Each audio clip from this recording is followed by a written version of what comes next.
Breaking news today. NATO is dead serious about its 2% goal. The check-in is scheduled for the Vilnius summit, nearly 10 years after NATO members settled on the 2% goal. NATO Secretary-General Stoltenberg has made it clear that more money needs to be spent on defense. Today's meeting isn't going to be like the others.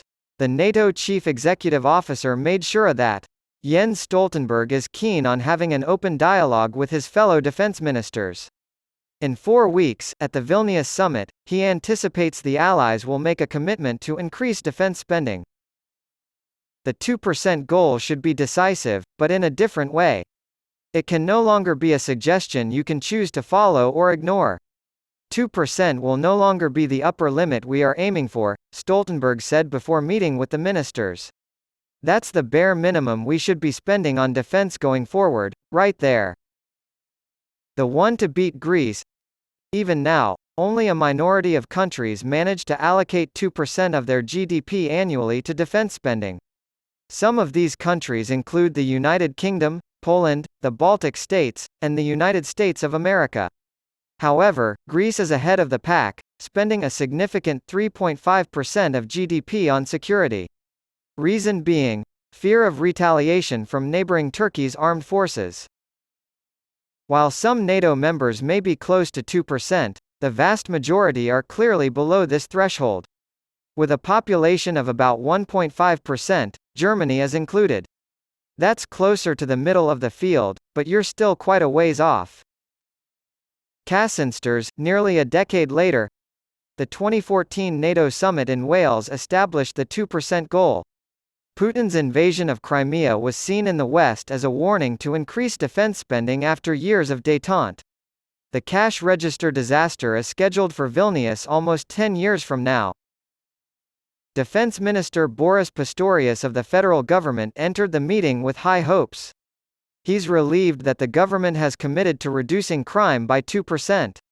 That's why it's so crucial that we say, we want to achieve that as early as 2024, to send a message to NATO's allies. A 25% increase in Germany's defense budget is mandatory. The IFO Institute has done the math on what exactly Germany will gain or lose if they reach their 2% goal. After that, a 25% increase in the defense budget would be necessary, or an extra 17 billion euros annually. By the way, at NATO, investment funds are only counted once they have been fully repaid. The same holds true for the federal government's $100 billion emergency fund. The 2% goal is debatable. Defense spending as a percentage of GDP rises almost automatically when the economy is in trouble, even if overall spending on defense remains unchanged. Moreover, defensive capacity is not increased merely by purchasing costly weapons. Arguments for and against a unified European defense budget. The Europeans are aware of the issue. They spend over 200 billion euros annually on weapons, but this is largely for their own defense. Having a weapons park complete with a tank is still a symbol of national pride. The result is ineffective interoperability between weapons systems and double and triple structures. The head of the German Economics Institute, Michael Huther, calls this economic nonsense.